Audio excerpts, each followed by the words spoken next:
देखिए, हम बीपीएससी के सिलेबस को 3 आयाम पे खत्म करते हैं। एक हमारा सिलेक्शन मटेरियल हम देते हैं, एक हम पूरा पेड क्विज में पूरे सिलेबस के मोस्ट इंपोर्टेंट क्वेश्चन की प्रैक्टिस करवाते हैं इजी टू मॉडरेट लेवल की, और एक हमारी होती है टेस्ट सीरीज जिसमें हर लेवल की प्रैक्टिस होती है, पूरे सिलेबस का निचोड़ होता है। ठीक है, तो वही वाली टेस्ट सीरीज पूरा हम आपके सामने लाए हैं, exact official syllabus plus latest pattern को फॉलो करते हुए कंप्लीटली रिवाइज और अपडेटेड जो आज की डिमांड है उस तरह की टेस्ट सीरीज है ये।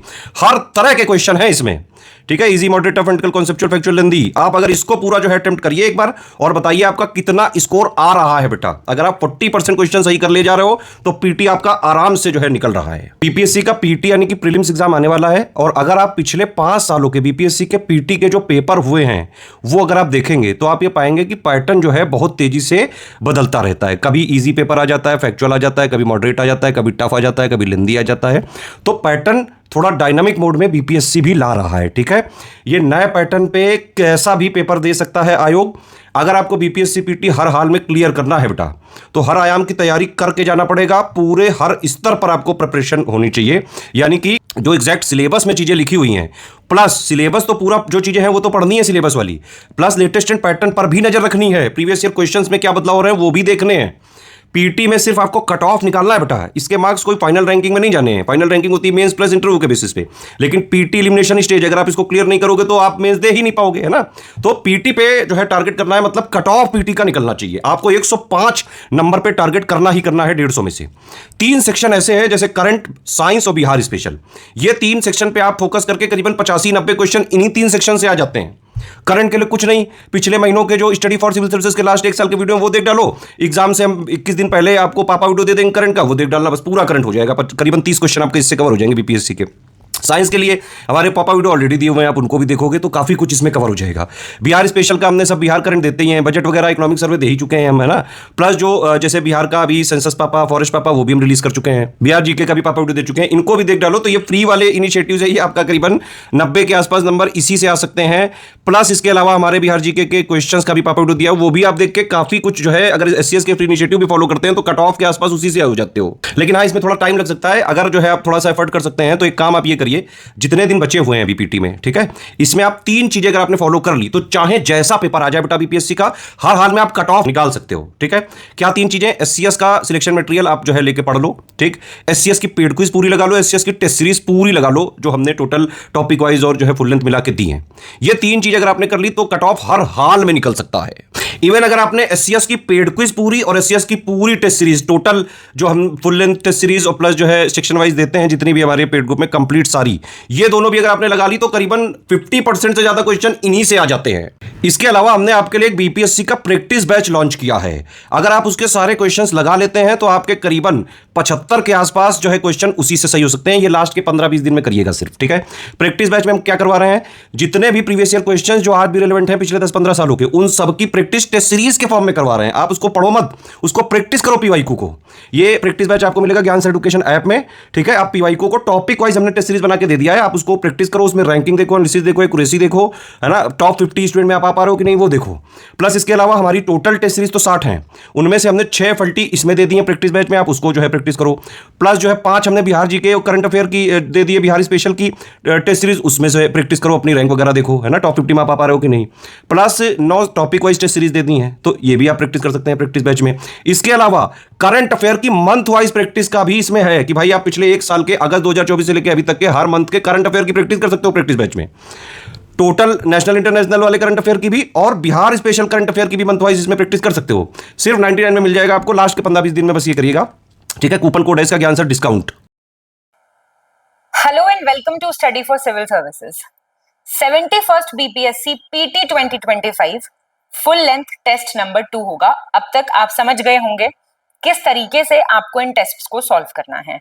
इंपॉर्टेंट इंस्ट्रक्शंस पढ़ेंगे, इंग्लिश हिंदी दोनों में प्रिंटेड हैं, और अपना साथ साथ आप एक शीट रख के बैठिए, क्वेश्चन दिखते ही उसको पॉज करके आपको सॉल्व करना है, ठीक है। सही बताना है आपको। बात हो रही है वर्ण शब्द की। सबसे पहले कहां मिला ये? ऋग्वेद में। ऋग्वेद का कौन सा मंडल सबसे नया है? 7वां। और भगवान सोम का जो वर्णन है वो सबसे ज्यादा बार रिपीटेड है, मतलब 250 टाइम्स। और ऋग्वेद का संकलन महर्षि कृष्ण द्वैपायन व्यास ने किया था। बताएंगे आंसर। फर्स्ट सही, फोर्थ सही, सबसे नया मंडल कौन सा है ऋग्वेद का? 10वां मंडल है, ठीक है। और सबसे ज्यादा बार जिसका नाम रिपीटेड है, ये क्वेश्चन नहीं गलत हो सकता, इंद्र, सबसे फेमस क्वेश्चन है ये, बहुत बार पूछा गया है।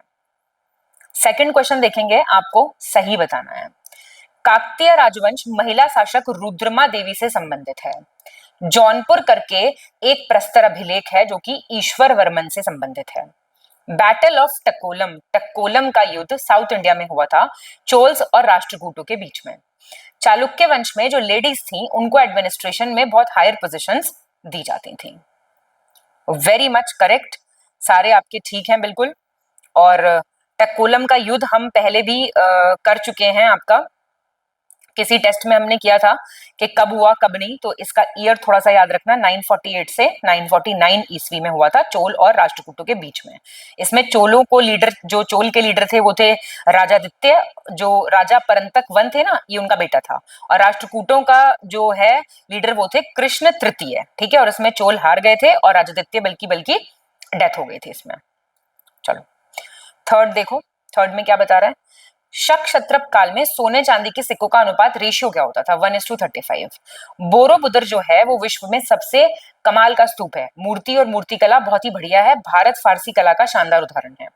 प्रबंध चिंतामणि नाम की बुक 14th सेंचुरी के राजनीतिक और सांस्कृतिक जीवन के बारे में डिस्क्रिप्शन देती है। फर्स्ट और थर्ड सही हो जाएंगे, सेकंड क्यों गलत है? ये इंडो जावा आर्ट का है। कहां पे है, अच्छा ये बताओ मुझे, कमेंट करके बताओ कहां पे है ये मंदिर। तो अगर ये पता है कहां पे है तो अपने आप सॉल्व हो जाएगी ये वाली बात। फोर्थ देखो, आपको सही बताना है। नटराज नृत्य, जो लॉर्ड ऑफ नटराज की डांसिंग मूर्ति होती है, उसमें भगवान शिव की मूर्ति नृत्य मुद्रा में 4 भुजाओं के साथ दिखाई देती है। चीनी यात्री था मतवालिन, उसने चालुक्यों के टाइम पीरियड में चीन और भारत के बीच में रिलेशंस का डिस्क्रिप्शन दिया था। तमिल रामायणम या राम अवतारम राइटर कंबन है। प्रारंभिक पांड्य शासकों के समय में कोरकाई एक बंदरगाह शहर हुआ करता था। तो आपके ये सारे एकदम सही हैं। फिफ्थ देखेंगे, फिफ्थ कह रहा है आपको सही चुनना है। शूद्रकों का उल्लेख सबसे पहले पाणिनि की गणपाठ में किया गया है। एक ट्रैवलोग है, यात्रा विवरण है, फाहीन ने लिखा है जिसको बोलते हैं फोक्यूकी। अल मसूदी बगदाद से आया था जिसको हेरोडोटस कहा जाता है अरब का। बताएंगे, हिस्टोरियन था बहुत फेमस। सी आपका सही हो गया, यानी कि आपके सारे एकदम करेक्ट पूछ रहा था, करेक्ट है। छठा क्वेश्चन देखेंगे, आपको करेक्ट चुनना है। पुलकेशन सेकंड के एक सामंत गंगाराज दुर्विनीत ने शब्दावतार नाम का एक बुक लिखी थी ग्रामर पे। सर्वप्रथम वैज्ञानिक इतिहास लिखने का जो श्रेय जाता है वो ग्रीक राइटर को जाता है जिनका नाम था थियोसाइडिडस। मुगल राजपुरम के चित्र विष्णु कंडन राजविन से रिलेटेड है। Myth and reality studies in the formation of Indian culture book लिखी थी डी कौशाम्बी ने। आंसर क्या हो जाएगा? सारे सही हैं। सेवेंथ देखेंगे, इसमें आपको सही चुनना है। कृष्ण मित्र ने एक बुक लिखी प्रबोध चंद्रोदय के द्वारा रचित। इस बुक का जो शासन काल था वो क्या था? चंदेल टाइम की थी ये किताब। सातवाहन काल में कौन सी भाषा थी? प्राकृत भाषा थी। और पाटलिपुत्र नगर के अवशेष कुम्हराहार स्थल से हमको प्राप्त होते हैं। What will be your answer? C. अच्छा क्वेश्चन है ये, ठीक है, याद रखिएगा। चलिए एट्थ देखेंगे, इसमें आपको सही बताना है। गुजरात चंद्रगुप्त मौर्य के साम्राज्य में सम्मिलित था और ये रुद्रदामन के जूनागढ़ के शिला अभिलेख से हमको प्रमाणित होता है। अशोक के धर्म लेखों में केवल 2, एक तो शाबासगढ़ी का और एक मानसेरा का जो शिलालेख है वो खरोष्टी में। अच्छा बताओ कि अशोक के शिलालेख किन किन लैंग्वेजेस में मिले हैं? कौन कौन सी लैंग्वेजेस हैं, जरा कमेंट करके बताओ।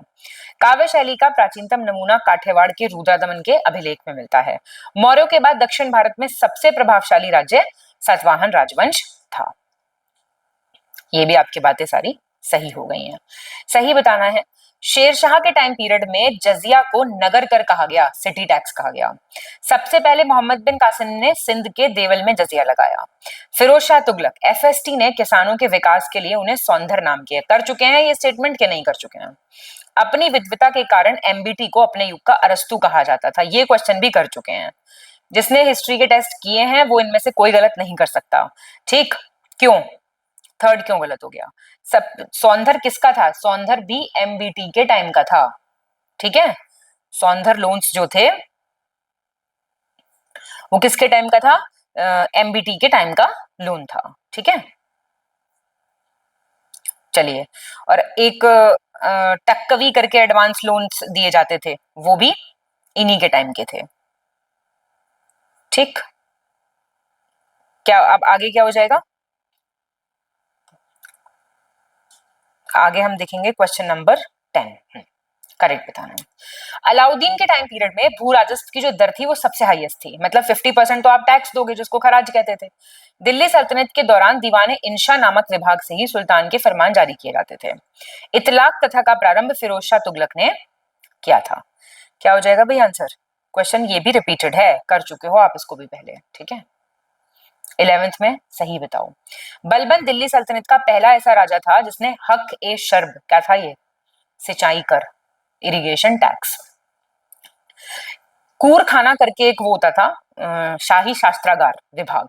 फिरोज शाह तुगलक ने गढ़मुक्तेश्वर की मस्जिद की दीवारों पर अपने शिलालेख में स्वयं को खलीफा का सहायक बताया था। कितनी बार कर चुकी हो ये क्वेश्चन? सिर्फ दूसरा सही है। ये बात हो रही है एफएसटी की, ये याद रखना। सोंधर किसका है, टक्कावी किसका है, खराज किसका था हाईएस्ट, और अब ये हके शर्ब किसका है, समझ रहे हो? और ये बात हो रही है बलबन की, ये रिपीटेड सेंटेंस है, ठीक है। 12th में सही बताना है। अलाउद्दीन खिलजी ने सार्वजनिक वितरण प्रणाली, जो पीडीएस सिस्टम है, वो स्टार्ट किया था। तराइन का द्वितीय युद्ध, इसके बाद भारत में मुस्लिम शक्ति की स्थापना हुई थी। मराठा काल में सरंजाम प्रणाली भू राजस्व प्रशासन से संबंधित थी, और शिवाजी ने मुगलों को सर्वप्रथम 1659 में सलहार के युद्ध में पराजित किया था। युद्ध वगैरह देख के जाने हैं, ठीक है, ईयर वगैरह भी देख लेना। 13th में आपको सही बताना है। औरंगजेब के काल के अंतिम समय में वतन जागीर नाम से एक प्रथा आई थी। शाहजहां के अंतिम 2 वर्षों का इतिहास मोहम्मद सालेह द्वारा एक बुक लिखी है, अमल ए 16, इसमें मिलता है। औरंगजेब ने अकबर द्वारा शुरू किए गए हिंदू राजाओं के माथे पे अपने हाथ से तिलक लगाना बंद कर दिया था। 2 and 3 आर करेक्ट, फर्स्ट क्यों गलत है? पहला अटेम्प्ट जो वतन जागीर को एम्पायर में लाने का किया गया था, वो किसके टाइम में डेवलप हुआ था? वो आपका डेवलप हुआ था अकबर के टाइम पीरियड में, ठीक है। और पहला अटेम्प्ट जो किया गया था कि वतन जागीर को अपने एम्पायर में मर्ज किया जाए, वो औरंगजेब ने किया था, ठीक।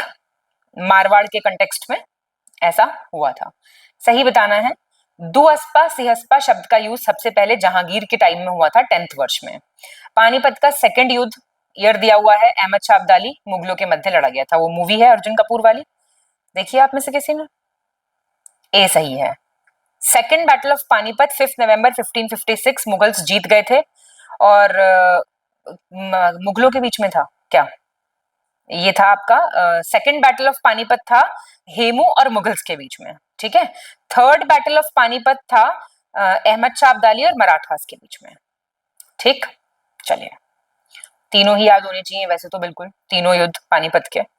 15th, मुगल बादशाह जहांगीर ने जंजीर अदली नाम का एक घंटा लगवाया था, मतलब उसको बजाओ आके तो इसका मतलब आपकी बात सुनी जाएगी। अकबर काल की भू राजस्व प्रणाली की दहसाला प्रणाली को बंदोबस्त प्रणाली, परमानेंट सेटलमेंट, बाद में जाके जो डेवलप हुआ। मुगल सम्राट अकबर ने फैजी की अध्यक्षता में अनुवाद विभाग, ट्रांसलेशन डिपार्टमेंट की स्थापना की थी। All are correct. 16th में आपको सही बताना है। 1700 में कलकत्ता में फोर्ट विलियम की स्थापना की गई थी, तब इसका गवर्नर चार्ल्स आयर को बनाया गया था। 1651 में ब्रिजमैन के नेतृत्व में बंगाल के हुगली नामक स्थान पे प्रथम अंग्रेजी कारखाना लगाया गया था। गेराल्ड ऑन्जियर को किसका फाउंडर माना जाता है? बॉम्बे का।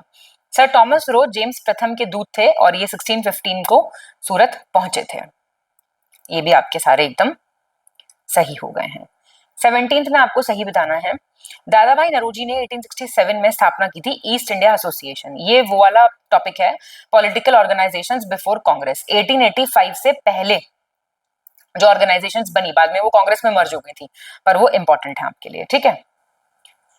रॉलेट एक्ट आया था 1919 का, इसने क्या किया था? हेबियस कॉर्पस का जो राइट है उसको, मतलब बंदी प्रत्यक्षीकरण को सस्पेंड कर दिया था। 1858 का फिर जो क्वींस प्रोक्लेमेशन हुआ था, वो किसकी वजह से हुआ था भाई? 1857 में विद्रोह कर दिया था, तो तुरंत इस विद्रोह के बाद इन लोगों ने क्राउन रूल लागू कर दिया था।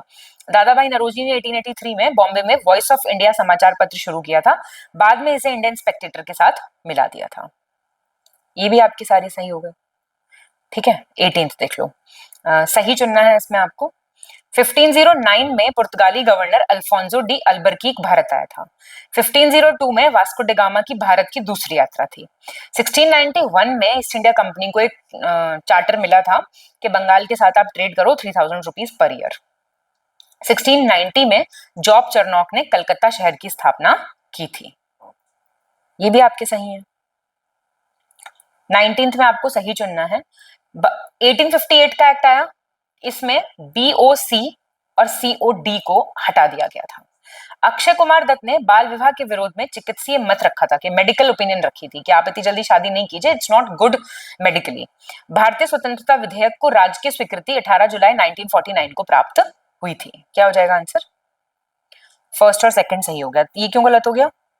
देखो, ये आपका 1947 की बात हो रही है। इंडिपेंडेंस बिल से रिलेटेड कुछ भी आएगा ना तो उसका ईयर यही रहेगा। 20th देखेंगे, आपको इसमें सही चुनना है। ईश्वर चंद्र विद्यासागर 1850 में कलकत्ता में संस्कृत कॉलेज के प्रिंसिपल बने थे। जॉन फास्टर डुवेल्स ने इंडिया की जो पॉलिसी थी तटस्थता की, इसको कहा था इमोरल, गलत है। Abanindranath Tagore Indian society of oriental art के मुख्य चित्रकार और संस्थापक थे। क्या हो जाएगा इसका answer? C will be the answer. 21 देखेंगे, सही चुनना है यहाँ पे भी आपको। 1906 में आगा खान की लीडरशिप में 35 मुसलमान नेता एक प्रतिनिधि मंडल लेके शिमला पहुंचे थे। लॉर्ड मिंटो का टाइम पीरियड था। पारसी समाज सुधारक बहरामजी एम मालाबारी ने 1885 में एक सामाजिक सुधार और मानवीय संगठन के रूप में सेवा सदन की स्थापना की थी। महात्मा गांधी ने कहा कि उन्होंने कांग्रेस और उसके आंदोलनों को भेड़ियों के हवाले कर दिया है। That Congress and its movements were thrown to the wolves। ये फेमस स्टेटमेंट्स किसने कहे हैं, कई बारी पूछ लेता है। तो ये कहा किसने था? ये कहा था फ्रंटियर गांधी ने। और आप मुझे बताएंगे फ्रंटियर गांधी किसको कहते थे? बताइए जरा, कमेंट कीजिए। 22 में आपको सही बताना है। बाबू जगजीवन राम ने रांची में हैमंड आयोग के समक्ष उपस्थित होकर दलितों के लिए राइट्स मांगे थे। सबसे पहले केरला में 1957 में साम्यवादी सरकार यानी कि कम्युनिस्ट गवर्नमेंट आई थी।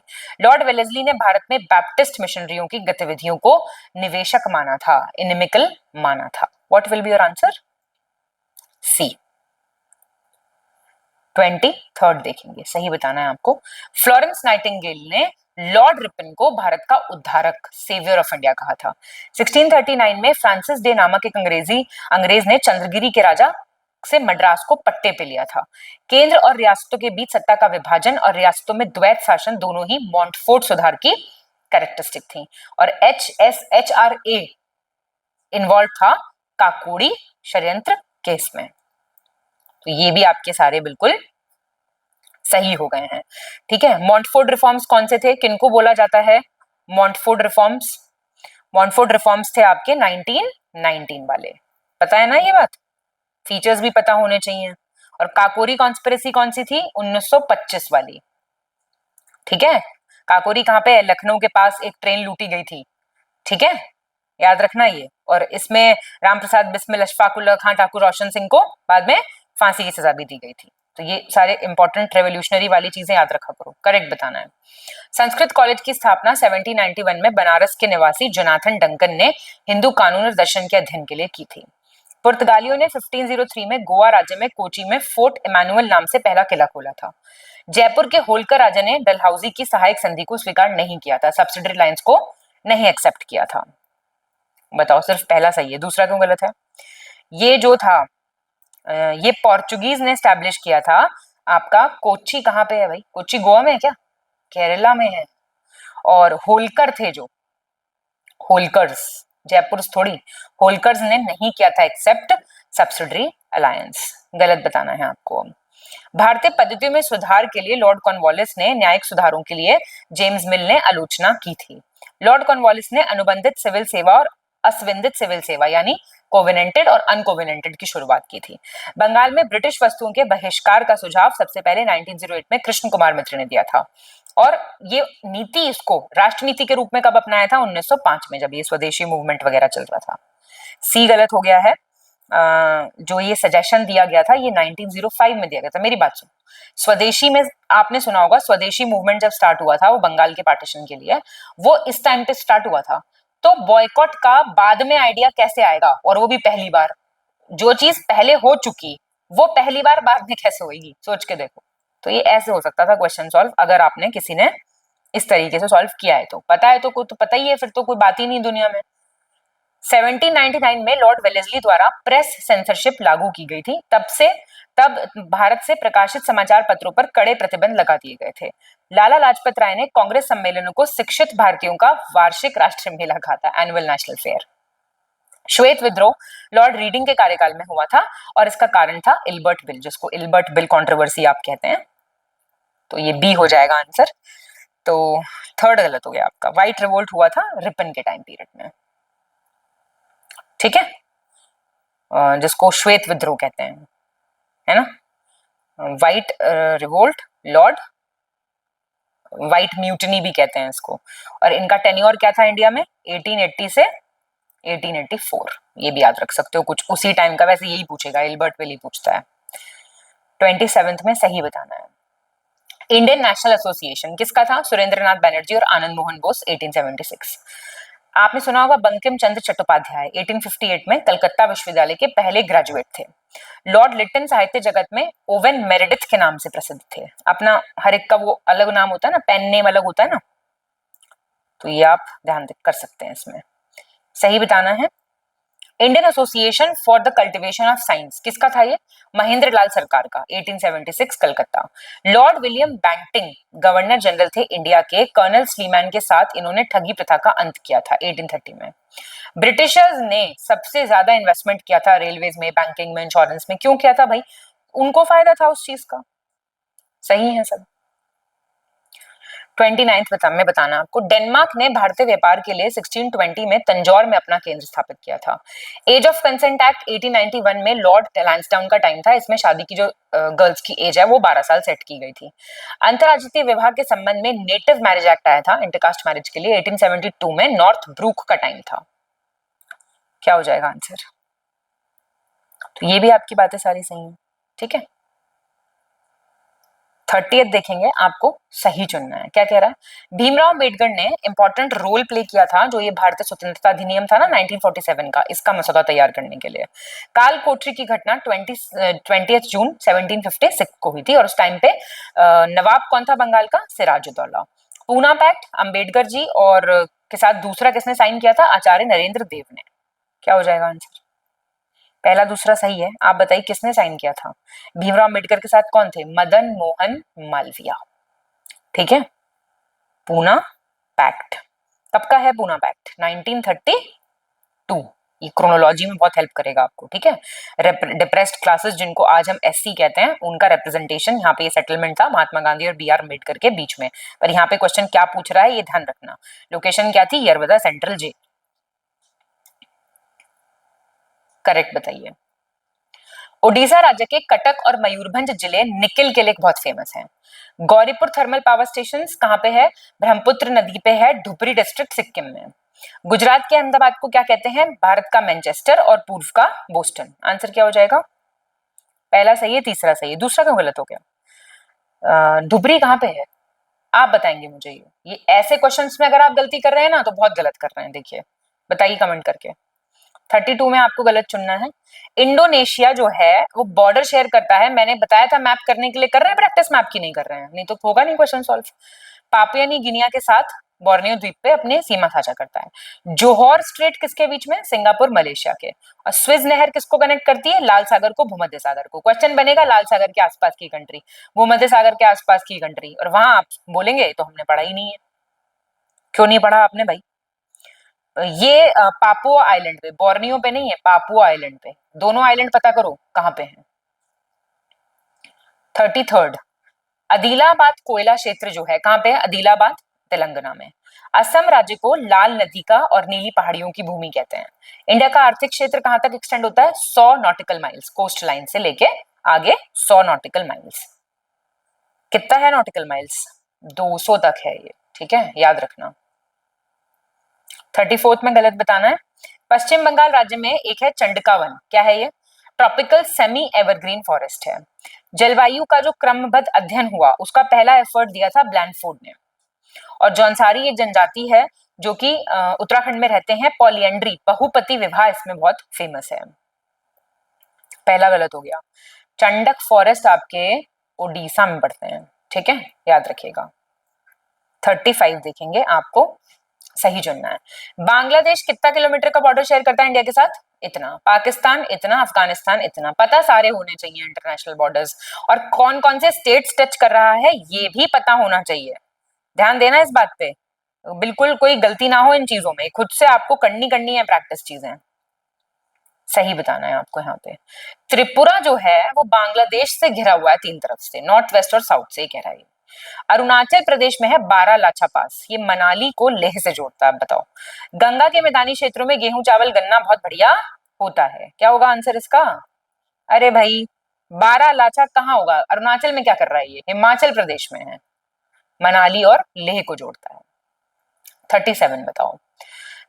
पलानी करके एक माउंटेन रेंज है जो कि आंध्र प्रदेश में है। वेस्टर्न घाट्स को सैद्री कहते हैं। नर्मदा कहां से आ रही है? अमरकंटक, एमपी। सारी नदियों का उद्गम स्थल आपको नहीं पता है तो आप गड़बड़ में चले जाएंगे। तमिलनाडु में है ये सारी की सारी।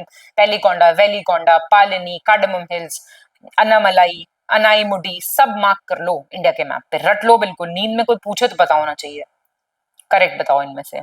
ये कुछ डेजर्ट्स दिए हुए हैं, कहाँ पे हैं ये बताओ, सॉल्व करो फटाफट। तो देख लो इसको। टकला मकान कहाँ पे है? ये काराकुम कहाँ पे है? अरे काराकुम तुर्कमेनिस्तान में है, तुर्कमेनिस्तान। सोनोरन कहाँ पे है? नॉर्थ अमेरिका में है। टकला टकला मकान कहाँ पे है? चाइना में है। दस्तेलुत कहाँ पे है? ईरान में है।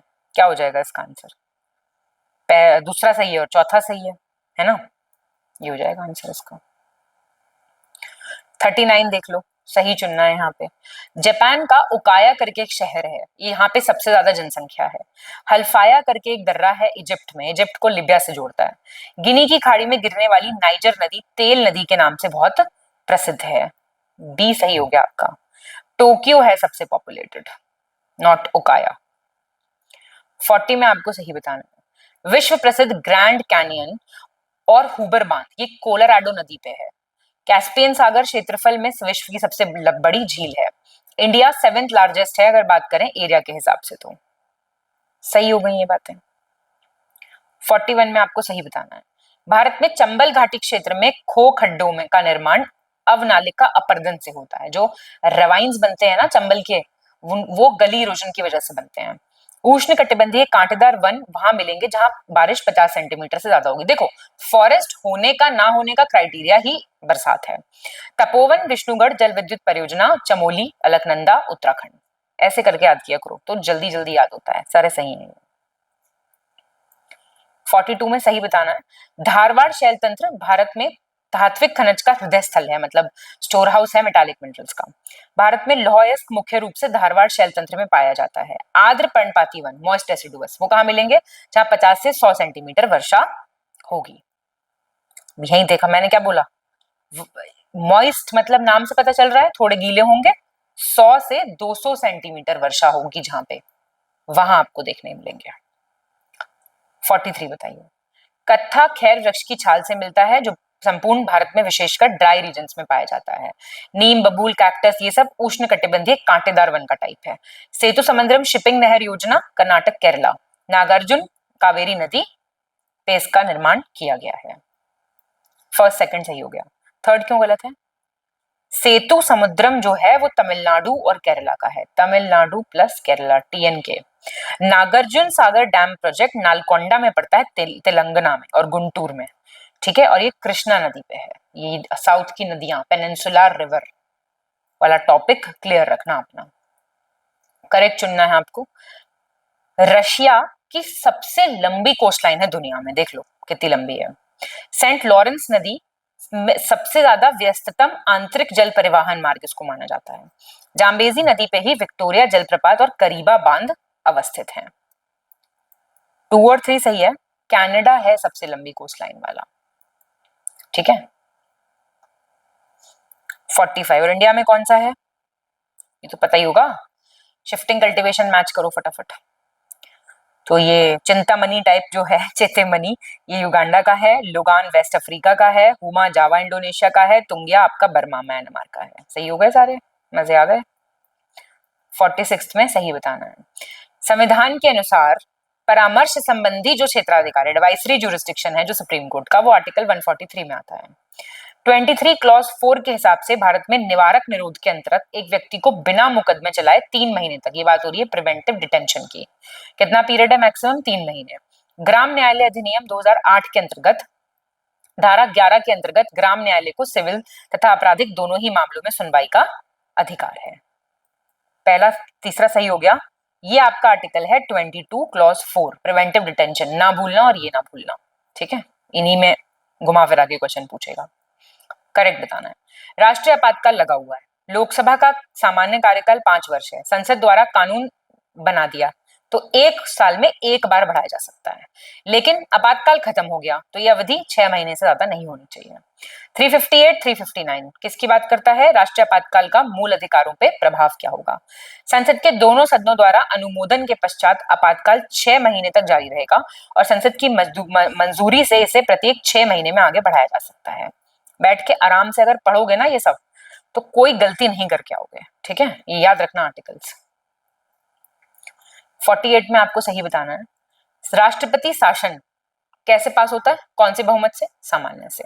सदस्यों की योग्यता तय करने के लिए अधिकार किसके पास है? पार्लियामेंट के पास। संविधान की 7वीं अनुसूची केंद्र और राज्यों के बीच शक्तियों के विभाजन करती है। 3 इसमें सूचियां हैं, state list, union list, concurrent list. 248 क्या कहता है?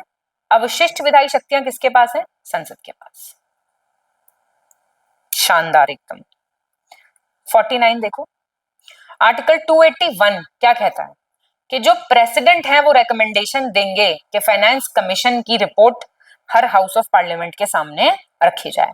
262 क्लॉज 2 क्या कहता है? एक स्टेट लेजिस्लेचर के पास एक आकस्मिकता निधि होगी, contingency fund, state contingency fund की बात करता है। 264 से 281 केंद्र और राज्य सरकारों के मध्य वित्तीय संबंधों का प्रावधान। 249 राज्य सूची के विषयों में के संबंध में संसद की विधायी शक्तियां क्या रहेंगी, इस बारे में बात करता है। बहुत ही बढ़िया। 50th देखेंगे, गलत अब चुनना आपको। आर्टिकल 155 के अंतर्गत राज्यपाल की नियुक्ति से संबंधित प्रावधान दिए गए हैं। Public account, estimate, public undertaking, ये 3 फाइनेंशियल कमिटीज हैं, मतलब वित्तीय समितियां हैं। स्वास्थ्य एवं परिवार कल्याण संबंधी समिति राज्यसभा के अधीन न होकर लोकसभा के अंतर्गत आती है।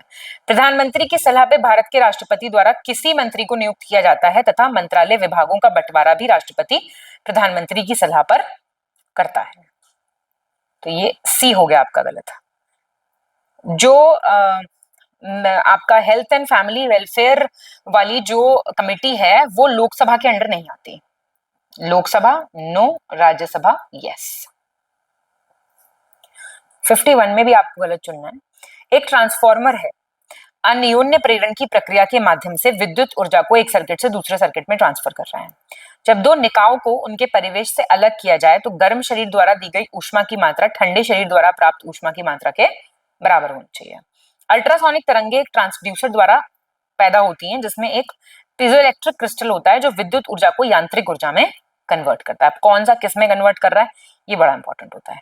कोई गलत नहीं है, सारे सही है बिल्कुल, ठीक है। पढ़ लो, इनको नहीं पता तो पढ़ लो भाई, 2-3 बार पता चल जाएगा, क्या दिक्कत है। विकिरण को मापने वाला यंत्र को रेडियोमीटर कहते हैं। ऊष्मीय विकिरण को मापने का यंत्र रेडियो माइक्रोमीटर है। बारिश की मात्रा रेन गेज, और जो पोटेंशियल डिफरेंस मापे 2 पॉइंट्स का वोल्ट मीटर। क्या हो जाएगा इसका आंसर? सही है सारे, पूरी लिस्ट दी गई है, उसको पढ़ते रहो बीच बीच में 1-2 बार। हरित गृह प्रभाव, ग्रीन हाउस इफेक्ट की खोज किसने की? 1824 जोसेफ फूरियर। सीएफसी पृथ्वी के चारों ओर ओजोन परत की कमी का कारण है जो हमें हानिकारक पराबैंगनी किरणों से बचाते हैं। आईएसओ 14000 श्रृंखला का मेन ऑब्जेक्टिव क्या है? पर्यावरण का सुरक्षण। सही हो गए भी सारे। 54 में सही बताना है। कोरिंगा मैंग्रोव क्षेत्र आंध्र प्रदेश राज्य में गोदावरी नदी डेल्टा पे है। गवर्नमेंट ने पास किया था प्लांट वेराइटीज एक्ट 2002 में। जहां पे नेचुरली आर्सेनिक ज्यादा है वो है बांग्लादेश और भारत, वो वेस्ट बंगाल भारत में। पहला और तीसरा सही हो गया। प्लांट वेराइटीज का ईयर गलत दे रखा होगा, इतना तो चलो पता कर लिया करो कि गलत क्या है। ये क्वेश्चन बहुत बार पूछ चुका है, डायरेक्ट कुछ एक्ट्स को लिख देता है, उनके स्टेट से ईयर से मैच करा लेता है। सही बताना है। 2022 के मार्च से 2022 से 5 अक्टूबर को राष्ट्रीय डॉल्फिन दिवस मनाया जाएगा, ऐसा बोला गया। कच्छ की खाड़ी में भारत का सबसे पश्चिमी राष्ट्रीय उद्यान मरीन राष्ट्रीय उद्यान स्थित है। उपोष्ण कटिबंधीय मरुस्थलीय क्षेत्रों में पाए जाने वाले पौधों को ज़ेरोफाइट्स कहा जाता है। क्या हो जाएगा आंसर? पहला दूसरा सही है। ज़ेरोफाइट्स किसको कहते हैं? जो ट्रॉपिकल डेजर्ट में मिलते हैं, उष्ण कटिबंधीय मरुस्थलीय क्षेत्रों में, ठीक है, उपोष्ण में नहीं, ट्रॉपिकल डेजर्ट, टीडी। 56 में सही बताना है। संविधान 26 नवंबर 1949 को भारत की संविधान सभा द्वारा अपनाया गया था और 26 जनवरी 1950 को लागू किया गया था। 26 नवंबर को संविधान दिवस मनाया जाता है। 1919 के भारत सरकार अधिनियम के द्वारा केंद्रीय लोक सेवा आयोग का गठन 1926 में किया गया था। 1919 के भारत सरकार अधिनियम के द्वारा बजट के लिए संविधान में वार्षिक वित्तीय विवरण, annual financial statement word use किया गया, जिसका वर्णन 112 आर्टिकल में किया गया है। बहुत बढ़िया, सारे एकदम सही हैं। 57 में आपको सही देखना है। भारत में संविधान सभा का गठन का विचार 1934 में सबसे पहले एमएन रॉय ने दिया था, जो प्रपोजल दिया था, ठीक है। 1935 में इंडियन नेशनल कांग्रेस ने पहली बार डिमांड की थी कॉन्स्टिट्यूएंट असेंबली के सामने, बनाओ कॉन्स्टिट्यूएंट असेंबली, फिर हम उससे संविधान बनाएंगे। कॉन्स्टिट्यूएंट असेंबली बनी नवंबर 1946 में, तो किसके अंदर? कैबिनेट मिशन प्लान के अंदर।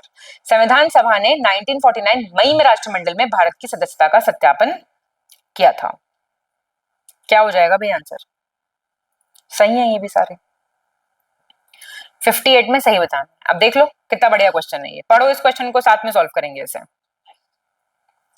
तो राष्ट्रीय ध्वज संविधान सभा ने नेशनल फ्लैग कब अडॉप्ट करा, बताओ जरा।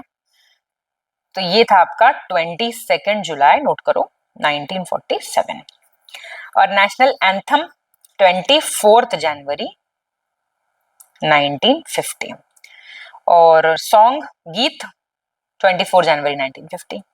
और डॉक्टर राजेंद्र प्रसाद को पहले राष्ट्रपति के रूप में, बिल्कुल सही है, 3 और 4 सही हो गया, देख रहे हो।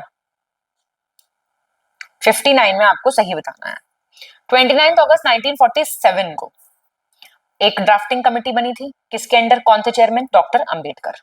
ऑब्जेक्टिव रेजोल्यूशन कब प्रेजेंट हुआ था, किसने किया था? जवाहरलाल नेहरू जी ने, दिसंबर 30 1946 को। बाद में ये पास हो गया था, ये आज की प्रस्तावना है।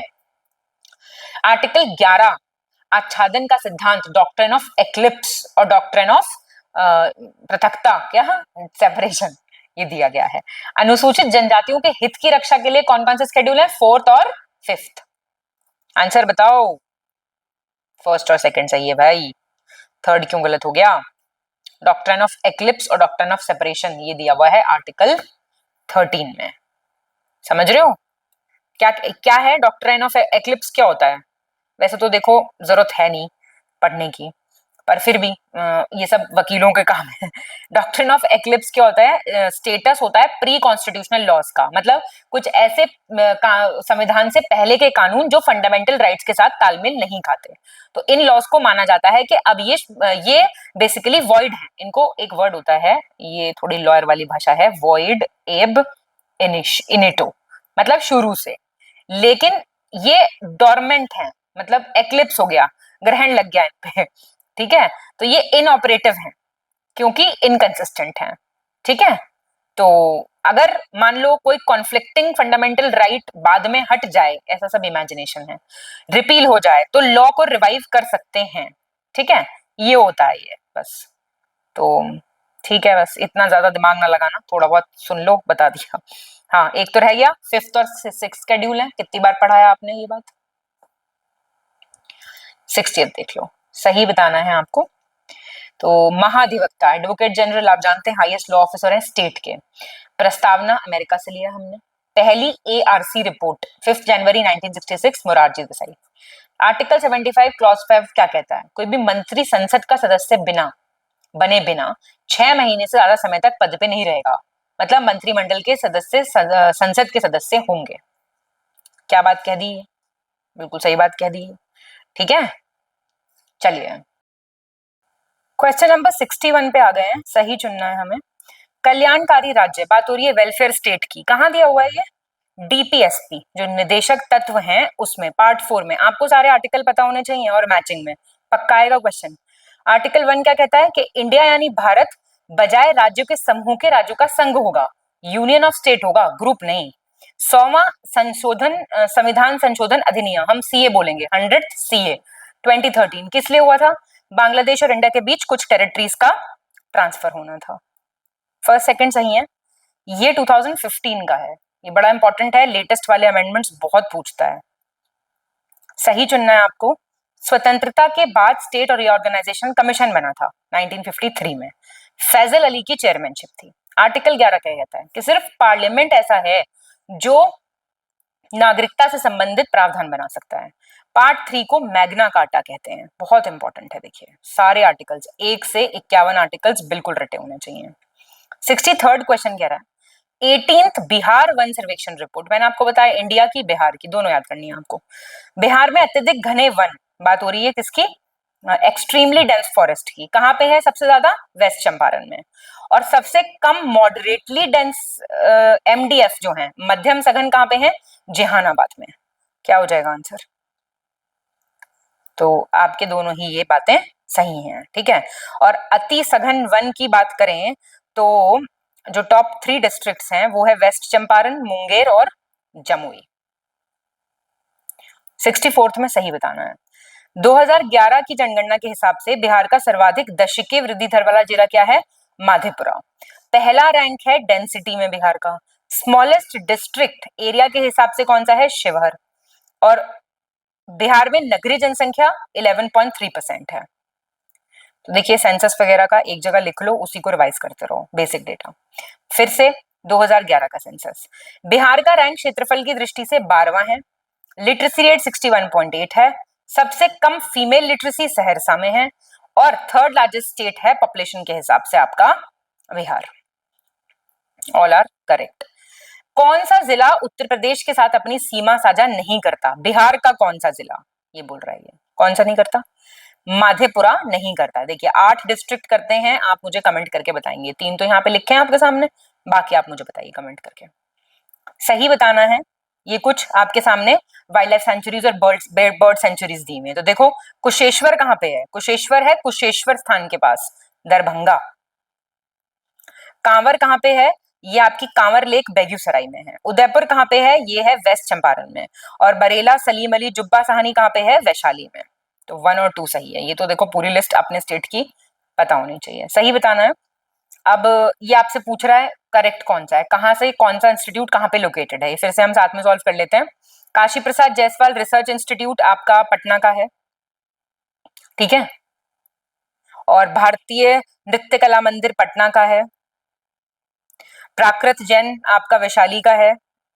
और अरेबिक और पर्शियन आपका पटना का है। तो 3 4 सही है। 69th में आपको सही बताना है। कुछ फैक्ट्रीज दी हुई हैं, पॉज करके आप सॉल्व कीजिए, हम साथ में करेंगे। सिगरेट गन फैक्ट्री मुंगेर में है। कोयला आधारित बरौनी में है, बरौनी बेगूसराय, नीचे मार्क कर लो। और रेल इंजन वाली है जमलपुर मुंगेर में, इधर हो जाएगी। मरम्मत कारखाना जो है, रिपेयर फैक्ट्री। और रेल व्हील मैन्युफैक्चरिंग फैक्ट्री कहाँ पे है? बेलापुर, छपरा, सारण। फर्स्ट और फोर्थ सही हो गया। 70th देखो सही चुनने के लिए बोल रहा है। मिनरल एलिमेंट्स और वो कहाँ पे पाए जाते हैं, करेक्ट चुनना है, बताइए। तो क्या पूछ रहा है? यूरेनियम आपका गया, यूरेनियम गया। कोयला औरंगाबाद, एस्बेस्टस मुंगेर और मैंगनीज आपका मुंगेर और गया। तो 2 3 4 सही हो गया, ठीक है। और गया में ही आपका मिलता है लिथियम। 71st में सही बताना है। ऑटो ब्लैथी ने किसकी खोज की? ट्रांसफार्मर की। जो फ्रीक्वेंसी है साउंड वेव की, जो आपके कानों तक पहुंचती है, वो तार तत्व के पिच के रूप में पहुंचती है। आवर्धन किसी चीज के भौतिक आकार को नहीं बल्कि उसके प्रत्यक्ष आकार को बढ़ाने की प्रक्रिया है। हार्ड ग्लास प्रयोगशाला उपकरण बनाने के लिए हार्ड ग्लास का उपयोग किया जाता है। ये आपके सारे सही हो गए। 72 देखेंगे। किसी पिंड के द्रव्यमान का केंद्र वो बिंदु होगा जहां किसी पिंड का संपूर्ण द्रव्यमान केंद्रित माना जाएगा।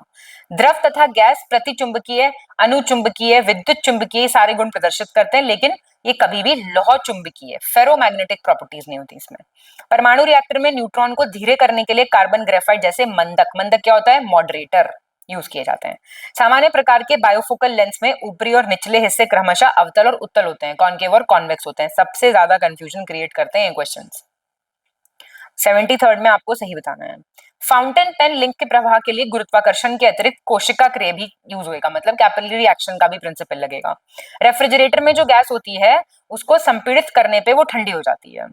बल्ब के अंदर अक्रिय गैस फिलामेंट को वाष्पित होने से रोकती है, इसलिए फिलामेंट की जो लाइफ है वो बढ़ जाती है। सही है ये बातें। 74 में आपको सही बताना है। ट्रांसफॉर्मर अनयोन्य प्रेरण के सिद्धांत पे, म्यूचुअल इंडक्शन के सिद्धांत पे काम करता है। इंफ्रारेड किरणें किसी पुरानी लिखित सामग्री को पढ़ने में हेल्प करती हैं। पृथ्वी का द्रव्यमान टेलीविजन संकेतों को एक निश्चित दूरी से आगे प्राप्त नहीं होने देता।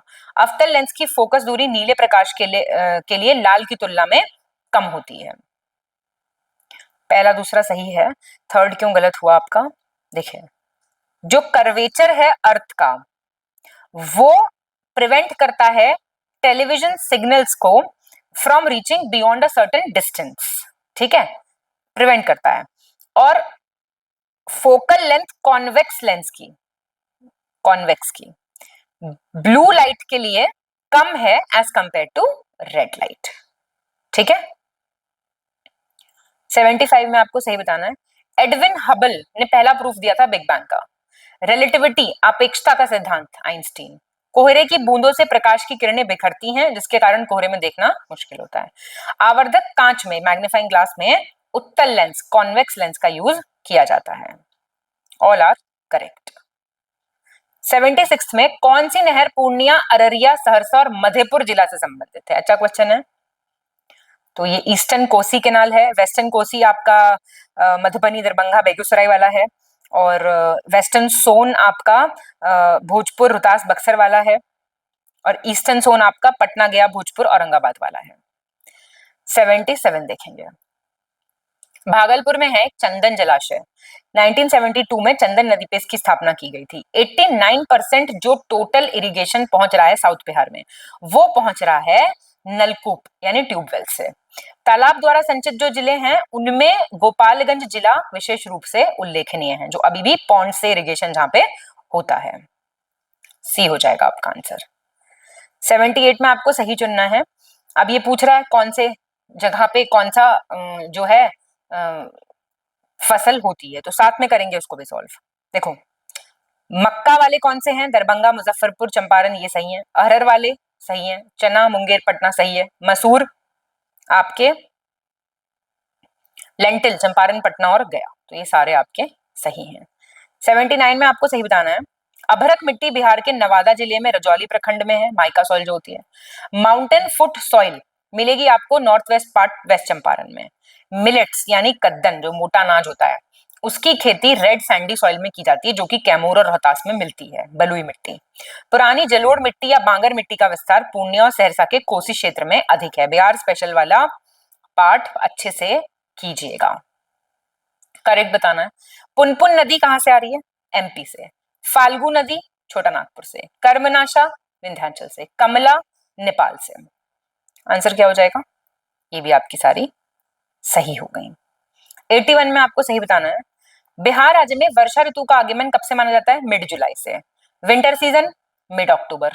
गर्मी शुरू होती है मार्च से, मिड जून तक चलती है। और नॉर्थ वेस्ट पार्ट जो बिहार का है, मतलब उत्तर पश्चिमी भाग में ज्यादा वर्षा होती है, सबसे ज्यादा होती है। मतलब 2 और 3 सही हो गए हैं। पहला क्यों गलत हो गया? देखिए, रेनी सीजन जो है वो मिड जून से स्टार्ट होगा ना, और नॉर्थ ईस्टर्न पार्ट ऐसा है जहां पे सबसे ज्यादा बारिश पड़ती है। बारिश पड़ गई है उस पर, ठीक है। 82 देखिए। वर्ल्ड हैप्पीनेस रिपोर्ट जो उसको कौन रिलीज करता है? Reporters without borders. World press freedom index कौन रिलीज करता है? यूएनएसडीडीएस, ये सोल्यूशन नेटवर्क। और जेंडर इनइक्वालिटी कौन रिलीज करता है? यूएनडीपी। इसमें कितना किसका रैंक है ये भी इंपॉर्टेंट होता है, पर क्वेश्चन का टाइप आप देख सकते हैं, ऐसे भी पूछ लेगा कई बार। पंचवर्षीय जो योजना है इंडिया में उसकी शुरुआत पूर्व सोवियत संघ के नियोजन पद्धति से प्रेरित है, मतलब वहां पे प्लानिंग होती थी, उससे इन्होंने लिया है। नेशनल न्यूट्रिशन पॉलिसी 1995 की है। 1 रुपए का नोट वित्त मंत्रालय द्वारा जारी किया जाता है और इस पे वित्त सचिव के साइन होते हैं। बाकी जो नोट है उन पे आरबीआई गवर्नर के हस्ताक्षर होते हैं। अब आप नोट निकालो अपनी जेबों में से और चेक करके बताओ मुझे। ये आपका 1993 की पॉलिसी है। पुरानी पॉलिसीज जो फेमस हैं वो हमेशा इंपॉर्टेंट रहती हैं। ग्लोबल जेंडर गैप इंडेक्स कौन रिलीज करता है? World economic forum. और फादर ऑफ इंडियन सोशियोलॉजी को कहते हैं गोविंद सदाशिव घुरे। विश्व सामाजिक संरक्षण रिपोर्ट अंतर्राष्ट्रीय श्रम संगठन द्वारा प्रकाशित की जाती है। तो ये आपका 1 2 3 ये भी आपके तीनों सही हैं। 85 में आपको सही बताना है। वित्त आयोग का मेन काम क्या है? डिस्ट्रीब्यूट करना रेवेन्यू सेंटर और स्टेट्स के बीच में। जीएसटी की विभिन्न दरों के संदर्भ में अंतिम निर्णय लेने का अधिकार भारतीय संसद को है। भारत में 1 हेक्टेयर भूधारिता वाले किसानों को सीमांत किसान के अंतर्गत सम्मिलित किया जाता है, मार्जिनल फार्मर कैटेगरी के अंदर आते हैं। पहला तीसरा सही है, दूसरा क्यों गलत है? भाई पार्लियामेंट थोड़ी, जीएसटी काउंसिल क्या करेगा फिर अगर पार्लियामेंट डिसीजन लेगी तो? सही बताएं। पंचायती राज सबसे पहले कहाँ आया? राजस्थान में। नेशनल इनकम कमेटी 1949 में जो बनी थी उसके चेयरमैन कौन थे? पीसी महालनोबिस। निगम कर राज्य सरकार, मतलब कॉर्पोरेशन टैक्स कौन लगाता है? State government. हिंदू विकास दर किससे रिलेटेड है? जनसंख्या वृद्धि में वृद्धि से। वृद्धि में वृद्धि समझ रहे हैं? Increase in population growth. First और सेकंड सही है। बताओ क्या हुआ गलत? थर्ड गलत हो गया। कॉर्पोरेशन टैक्स आपका सेंट्रल गवर्नमेंट लेती है और ये आप बताइए नेशनल इनकम से संबंधित है। नेशनल इनकम बढ़ेगी उसको, वो संबंधित है हिंदू ग्रोथ रेट से। गलत चुनना है। मुख्य व्यापार मुक्त व्यापार क्षेत्र एफटीजेड फ्री ट्रेड जोन, जहां पे उद्योग उत्पादन क्षेत्र के से मुक्त होते हैं और वे निर्यात के लिए उत्पादन करते हैं, मतलब बेसिकली एक्सपोर्ट के लिए वो लोग प्रोड्यूस करते हैं। सिडबी जो है वो 1992 में आया था और मुख्यालय लखनऊ में है। चालू खाते के रुपए की पूर्ण परिवर्तनीयता को 1994 में घोषित किया गया था। Full convertibility of the rupee on the current account. ये सारे बेसिक इकोनॉमिक्स के कॉन्सेप्ट पता होने चाहिए। भारत में आयकर 24 जुलाई 1860 को सर जेम्स विल्सन द्वारा आरंभ किया गया था। तो बी गलत हो गया आपका। क्यों हुआ गलत? पर 1990 ईयर याद रखना, क्रोनोलॉजी में सेट करने पूछ लेगा, वो कई सारे बैंक दे देगा फिर कहेगा उसको अरेंज करो। सही बताना है। सेबाई जो security exchange board of India है वो शेयर बाजार को नियंत्रित करता है। चीफ रेगुलेटर है स्टॉक का। और केलकर समिति की सिफारिशों को ध्यान में रखते हुए कोई नया आरआरबी नहीं आया है 1987 से। सही है ये वाली आंसर आपके। ठीक है। 89 में आपको सही बताना है। मेलों पे जो कर है वो पंचायत द्वारा लगाया और संग्रहित किया जाता है। फिलिप्स वक्र मुद्रास्फीति और बेरोजगारी के बीच का रिलेशन है। आरबीआई के पास अलग वाणिज्यिक बैंकों की कुल जमा राशि और भंडारों के निश्चित हिस्से को नकद आरक्षित अनुपात क्या बोलते हैं? Cash reserve ratio, CRR. Bharat में उपभोक्ता मूल्य सूचकांक आधारित मुद्रास्फीति के आंकड़े प्रतिमाह सांख्यिकी एवं कार्यक्रम कार्यान्वयन मंत्रालय द्वारा जारी किए जाते हैं। तो आपका ये सारे सही हैं। 90th में आपको सही बताना है। भारत में बेरोजगारी के आंकड़े राष्ट्रीय नमूना सर्वेक्षण कार्यालय एकत्रित और प्रकाशित करता है। भारत में निर्धनता के स्तर का आकलन देश की बेरोजगार युवाओं की संख्या के आधार पर किया जाता है और मनरेगा जो है वो 2009 में आया था। ये क्वेश्चन गलत कर दो आज बस, फिर देखो। कब आया था मनरेगा? 2005 में। नहीं कर सकते आप गलत। और पॉवर्टी लेवल कैसे होता है कि कितना पॉपुलेशन है स्लम का, मलिन बस्तियों की जनसंख्या का आधार है, ये नहीं है। और ये एनएसएसओ करता है अनएम्प्लॉयमेंट का डेटा, वो ठीक दे रखा है। 18वीं भारतीय वन स्थिति रिपोर्ट 2023 के संबंध में आपको सही बताना है। देखो थोड़ा डरावना होते हैं क्वेश्चन, अब होते हैं तो होते हैं, क्या करें बताओ। कुल वन वृक्ष क्षेत्रफल जो है वो आपका इतना है, जो कि देश के जो भौगोलिक क्षेत्र है जोग्राफिकल एरिया उसका 21.17% है। टोटल फॉरेस्ट एरिया इतना है, ट्री कवर इसमें इतना है। परसेंटेज देख लो। परसेंटेज के हिसाब से लक्षद्वीप में हाईएस्ट फॉरेस्ट कवर है और 19 ऐसे राज्य और स्टेट हैं जहां पे 33% से ज्यादा फॉरेस्ट, यही तो पॉलिसी कहती है, कवर्ड है। तो कोई पूछे स्टेटमेंट आ जाए। 92 2011 की जनगणना के बारे में कह रहा है, कौन सा सही है? सबसे ज्यादा साक्षर जो धर्म है वो जैन लोग हैं। शिशु लिंग अनुपात 0 to 6 919 है। सकल प्रजननता दर ग्रोस फर्टिलिटी रेट की बात है 2.4 और साक्षरता दर 73%। देखो ज्यादा इंपॉर्टेंट तो यही डेटा होता है मेरे हिसाब से, पर देखो बिहार का भी पढ़ के जाना पड़ेगा, पूछ सकता है। सही बताओ। संयुक्त राष्ट्र जनसंख्या प्रभाग द्वारा प्रति महिला लगभग 2.1 बच्चों के कुल प्रजनन दर को प्रतिस्थापन स्तर की प्रजनन क्षमता कहा जाता है, रिप्लेसमेंट लेवल ऑफ फर्टिलिटी। और यूनाइटेड नेशंस का जो पॉपुलेशन फंड है वो डेमोग्राफिक डिविडेंड को किस एज ग्रुप में डिफाइन करता है? 15 से 64 वर्ष। क्या हो जाएगा इसका आंसर? सही है बातें, ध्यान रखना। देखो ये नहीं हो सकता है इसमें गलती हो जाए। बाघ स्थिति रिपोर्ट, टाइगर स्टेटस रिपोर्ट बताना है, करेक्ट बताना है इसमें आपको। 2014 से 18 के दौरान बाघों की आबादी में 33% लगभग तेज किया गया है। देखो 33 ऐसे याद कर सकते हो इसको, पहले कर लेते हैं फिर याद कराऊंगी। और अभी जो इंडिया में बाघ है वो टोटल 75% है वर्ल्ड का। 54 तो टाइगर रिजर्व है हमारे पास, 18 स्टेट्स में फैले हुए हैं। बताओ कौन सा सही है? तो सही है ये सारे। देखो जितना फॉरेस्ट कवर को टारगेट देती है सरकार उतने ही टाइगर्स हैं, ऐसे करके याद कर सकते हो, है ना। नमूना पंजीकरण प्रणाली, बहुत गंदा क्वेश्चन। सैंपल रजिस्ट्रेशन सिस्टम में 2022 कौन से स्टेट में हाईएस्ट बर्थ रेट रहा है? 25.5%। तो बहुत ही खुशी की बात है। बीसी पशुधन जनगणना रिपोर्ट, करेक्ट बताना है। उत्तर प्रदेश का रैंक पहला है लाइफ स्टॉक में, पशुधन में। मुर्गी पालन में तमिलनाडु पहले पे है। कैटल पॉपुलेशन, मवेशी में पश्चिम बंगाल टॉप पे है। सिंपल क्वेश्चन है वैसे तो, पर बस टॉप 3 याद रख लेना। यूपी किसमें, ये किसमें है, ठीक है। 97 में आपको गलत बताना है। क्या कह रहा है? राष्ट्रीय पर्यावरण इंजीनियरिंग, अब ये कुछ वो देगी मैं इंस्टीट्यूट नीरी, ये कितने कितने पीसीएस में आ चुका है क्वेश्चन, पता कितनी बार आ चुका है क्वेश्चन? कोई वो नहीं है, लिमिट नहीं कोई। तो क्या इसका आंसर? सही बोल रहा है ये, इनकरेक्ट बोल रहा है। तो पहले तो सही है, नागपुर महाराष्ट्र में। Central food technological research institute कहाँ पे? मैसूर में है ये। और ये मेरा सजेशन है, आपको इंग्लिश वाले याद किया करो, पढ़ लो, हिंदी वाले दिए तो हुए ही हैं, पढ़ लो। पर और हाइजीन, पब्लिक हेल्थ, साफ सफाई कहाँ ज्यादा अच्छी? कोलकाता, वेस्ट बंगाल, ऐसे याद कर लो। Salt marine chemical, Bhavnagar, Gujarat. ये रहा, सही हो गया। तो बस ये गलत था हमारा, 98 में गलत चुनना है। सर्वोच्च न्यायालय द्वारा दिए गए निर्णय के अंतर्गत आर्टिकल 19 के तहत इंटरनेट का अधिकार जो है वो फंडामेंटल राइट है। Gene therapy cystic fibrosis, thalassemia, इन सब जेनेटिक रोगों के लिए काफी हेल्पफुल है। बाजार में उपलब्ध जो आरडीएनए तकनीक का उपयोग करके एंटीबायोटिक्स और हार्मोन सहित कई चिकित्सीय उत्पाद आजकल उत्पादित किए जाते हैं। तो ये आप याद रख सकते हो, जीन थेरेपी किस में यूज होती है और क्या है। सही है ये, करेक्ट बताना है। राइजोबियम बैक्टीरिया जो है वो एटमॉस्फेरिक नाइट्रोजन को ऑर्गेनिक फॉर्म में कन्वर्ट कर सकता है, जिसको फिर पौधे वगैरह यूज कर सकते हैं। नील हरित शैवाल और ऐड करता है ऑर्गेनिक मैटर सॉइल में और उसकी उर्वरता को बढ़ाता है। कवक को पौधों के साथ सहजीवी संबंध बनाने के लिए भी जाना जाता है। धान के खेतों में साइनोबैक्टीरिया एक महत्वपूर्ण जैव उर्वरक के रूप में कार्य करता है। तो ये भी आपके सारे सही हो जाएंगे। 100 देखेंगे, इसमें आपको गलत चुनना है। 2013 में कोलकाता में विज्ञान प्रौद्योगिकी और नवाचार नीति, science and technology innovation policy announce हुई थी। ठीक है, कि एक इकोसिस्टम बनाएंगे, सब अच्छी अच्छी बातें करेंगे। हैदराबाद स्थित अंतरिक्ष स्टार्टअप स्काई रूट एरोस्पेस है जिसने पहला privately developed rocket Vikram S launch किया स्पेस में।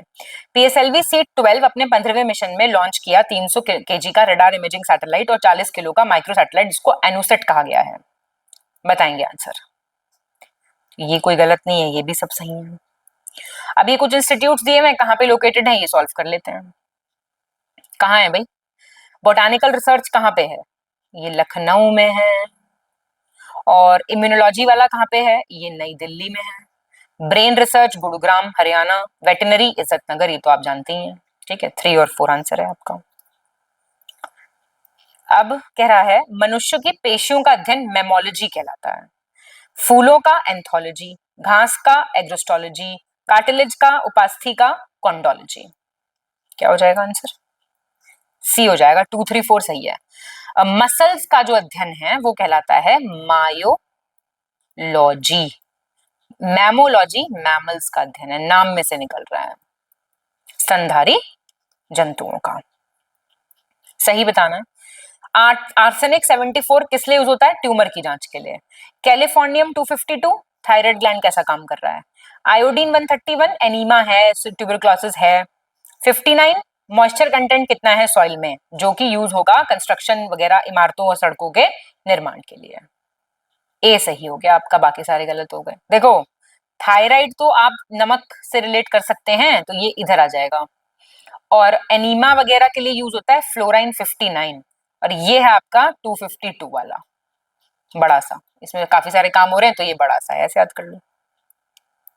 सही चुनना है आपको। कार चालक की सुरक्षा और बचाव के लिए इस्तेमाल किए जाने वाले एयरबैग में सोडियम एजाइड होता है। डीएनए फिंगरप्रिंटिंग में किसी व्यक्ति के डीएनए के बेस पेयर पैटर्न को निकालना और पहचानना शामिल है। पराग कणों को, जो पॉलन ग्रेन्स होते हैं, वो एक एंथर से एक स्टिग्मा पे जाएं तो उसको कहेंगे परागन, पॉलिनेशन। पशुओं के कृत्रिम गर्भाधान में इस्तेमाल किए जाने वाले शुक्राणु को तरल नाइट्रोजन में, लिक्विड नाइट्रोजन में स्टोर करके रखा जाता है। क्या हो जाएगा इसका आंसर? तो ये आपके सारे एकदम सही हो गए हैं। सही चुनना है यहाँ पे आपको फिर से। मैंगनीज की कमी से मटर में मार्श रोग होगा, जिंक की कमी से लिटिल लीफ होगा आम में, मोलिब्डेनम की कमी से फूलगोभी में ब्राउनिंग होगा, और बोरॉन की कमी से फूलगोभी में विपटेल होगा। फर्स्ट और सेकंड सही है, ये पूरी लिस्ट एक दी हुई है, प्लीज इसमें गलती ना करना। ब्राउनिंग बोरॉन, ठीक है, कॉलीफ्लावर, और मोलिब्डेनम विपटेल कॉलीफ्लावर। 106 में आपको सही बताना है। देखो क्या कह रहा है, डिजीजेस कौन सा इंसेक्ट की ट्रांसफर करता है, जानवर नहीं।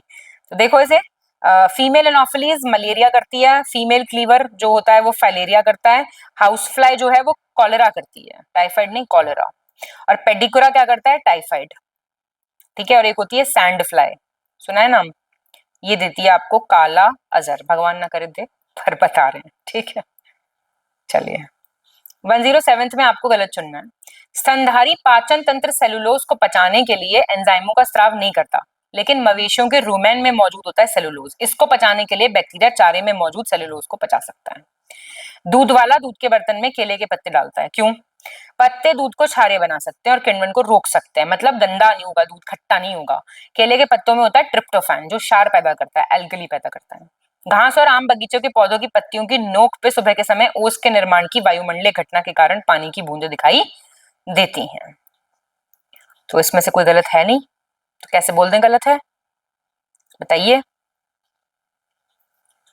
108 देखिए, जेनेटिक स्क्रीनिंग एक ऐसी प्रक्रिया है जिसके माध्यम से किसी व्यक्ति में किसी विशिष्ट विकार का, किसी प्रॉब्लम का कारण बनने वाले दोषपूर्ण जीन का पता लगाया जाता है और उसका विश्लेषण किया जाता है। ब्रायोफाइट्स में जाइलम और फ्लोएम की कमी होती है। मार्सुपियल्स और फर्न टेरिडोफाइटस समूह से संबंधित होती है जिनमें जल परिवहन के लिए जाइलम उत्तक होता है। हाइप्नोटिक होने के कारण शरीर का तरल पदार्थ बाहर निकल जाता है और ऑस्मोटिक शॉक के कारण कृमि मर जाता है। क्या हो जाएगा इसका आंसर? ये भी आपके सब सही हैं। 109 में गलत चुनेंगे। जिंक ऑक्साइड को यशत पुष्प के नाम से जाना जाता है, फिलोसोफर्स वुल। इसका उपयोग सौंदर्य प्रसाधन, स्थायी मलहम, इन सब में किया जाता है। सल्फ्यूरिक एसिड का उपयोग मुख्य रूप से पेट्रोकेमिकल उद्योगों में और प्रयोगशालाओं में सफाई के लिए किया जाता है। सोडियम थायोसल्फेट का उपयोग फोटोग्राफी में पॉजिटिव और नेगेटिव को ठीक करने के लिए किया जाता है और इसका उपयोग सोने और चांदी के निष्कर्षण में भी किया जाता है। तो इसमें से भी कोई गलत नहीं है, ठीक है। सोडियम थायोसल्फेट फिक्सर है पॉजिटिव नेगेटिव का, ठीक है। 110 देखेंगे। एलपीजी सिलेंडर भरते समय इथाइल मेरकैप्टन या थायोइथेनॉल मिलाया जाता है। असल में गैस में अपनी कोई स्मेल नहीं होती, स्मेल डाली जाती है ना। और मुख्य रसायन nitric acid, ammonium nitrate, sulphuric acid, ये सब यूज होते हैं किसके प्रोडक्शन में, जो विस्फोटक बनते हैं, ये गन, कॉटन, ये सब। क्लाउड सीडिंग क्या है? क्लाउड सीडिंग में सिल्वर आयोडाइड और ड्राई आइस यूज किया जाता है। एरोप्लेन से इसको बादलों पे स्प्रे किया जाता है, बादल भारी हो जाते हैं और बरसात कर देते हैं। सही है सारी बातें, करेक्ट चुनिए इसमें भी। बोरिक एसिड का यूज अक्सर एंटीसेप्टिक, कीटनाशक, इन सब में किया जाता है। सोडियम कार्बोनेट का यूज परमानेंट हार्डनेस, आप देखते होंगे खारा पानी सा नहीं जमा हो जाता बाल्टियों के साइड में, कुछ जैसे दिल्ली वगैरह में बहुत है गंदा पानी, उस वजह से हो जाता है, हार्डनेस है पानी में। हीलियम गैस का उपयोग गहरे समुद्रों में गोताखोरों द्वारा सांस लेने के लिए वायुमंडलीय नाइट्रोजन की जगह किया जाता है। और उर्वरकों के रूप में फॉस्फेट और पोटेशियम का ज्यादा उपयोग भूजल में विषाक्त पदार्थ की उपस्थिति के लिए जिम्मेदार है। यही सारी गड़बड़ें चल रही हैं जिनकी वजह से आजकल इतनी बीमारियां फैल रही हैं। सही चुनना है यहाँ पे आपको। स्कूबा गोताखोर जो होते हैं उनका जो टैंक होता है उसमें हीलियम भरी जाती है, क्योंकि हीलियम सॉल्युबल नहीं है ब्लड में, कितना भी प्रेशर हो जाए ऊपर। जब कैल्शियम ऑक्साइड या फिर कोई क्लाइम को पानी में डिसॉल्व करते हैं तो कैल्शियम हाइड्रोक्साइड या चूने का पानी प्राप्त होता है और हीट रिलीज होती है। मैंगनीज, मैग्नीशियम बहुत चमकीला होता है तो व्हाइट स्पार्क डालता है, जो ये पटाखे वटाखे होते हैं इनमें। डोलोमाइट एग्रीकल्चर में सॉइल का पीएच लेवल रेस करने के लिए यूज होता है। क्या है इसका आंसर? सही है सारे। 113 में आपको सही बताना है। क्या कह रहा है? यूरेनियम जो है वो अर्थ की उम्र जानने के लिए की जाती है, इसी को कहते हैं uranium dating.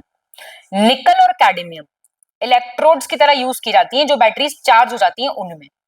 Ferric oxide final polishing, जैसे कभी देखना है इंस्टाग्राम पे, यूट्यूब पे आता रहता है ज्वेलरी बनना, तो उसमें एंड में पॉलिशिंग होती है, तो वो ये इसमें यूज होता है। ये हाइड्रोकार्बन और नाइट्रोजन के ऑक्साइड सूर्य के प्रकाश की उपस्थिति में प्रतिक्रिया करके ओजोन और पेरोक्सी एसिटाइल नाइट्रेट बनाते हैं। क्या हो जाएगा इसका आंसर? ये भी सब सही है। 114th देख लीजिए क्या कह रहा है। बॉयल का नियम कहता है आइसोथर्मल समतापी परिस्थिति में एक निश्चित द्रव्यमान वाली गैस का दाब उसके आयतन के व्युत्क्रमणापाती होगा, प्रोपोर्शनल होगा, इनवर्सली। समझ रहे हो? इनवर्सली प्रोपोर्शनल होगा। ठीक। एवोगाड्रो के अनुसार सेम कंडीशंस हैं टेम्परेचर प्रेशर की, तो नंबर ऑफ मॉलिक्यूल्स भी सेम होंगे। हाइड्रोफ्लोरिक एसिड किस लिए यूज होता है? कांच पे उकेरने के लिए, गोदने के लिए। उत्क्रम परासरण छनन विधि द्वारा जल शोधन की एक विशेष प्रक्रिया है जिसके द्वारा समुद्र के पानी को शुद्ध किया जा सकता है। बढ़िया बात है ये। रिवर्स ऑस्मोसिस, आरओ, जो घर में आरओ लगा है वो यही आरओ होता है।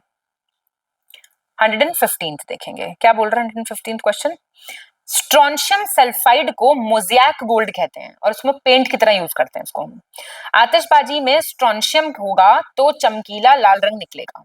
गैल्वेनाइज आयरन में जंग नहीं लगेगा क्योंकि वो ऑक्सीडाइज नहीं हो सकता, ऑक्सीजन के साथ रिएक्ट नहीं कर सकता।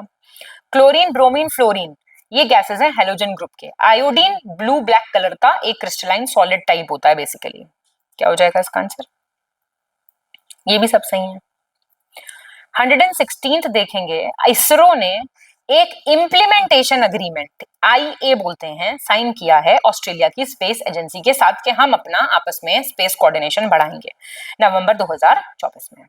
इंडिया ने साइन किया है रियाद डिजाइन लॉ ट्रीटी, जो फाइनल एक्ट है उसका, जो मेंबर कंट्रीज वीपो वाले हैं उनका, उन्होंने जो अडॉप्ट किया है। इंडिया, नेपाल, बांग्लादेश ने एक ट्राइलेटरल अग्रीमेंट साइन किया है, त्रिपक्षीय समझौता, अक्टूबर 2024 में। इंपॉर्टेंट नहीं है, छोड़ सकते हो, पर देख लो। आशीष खन्ना को सौर संगठन जो है इंटरनेशनल सोलर अलायंस, इसका हेडक्वार्टर कहाँ है? गुड़गांव। इसका जो है नया DG नियुक्त किया गया है। ठीक है, ये बात है।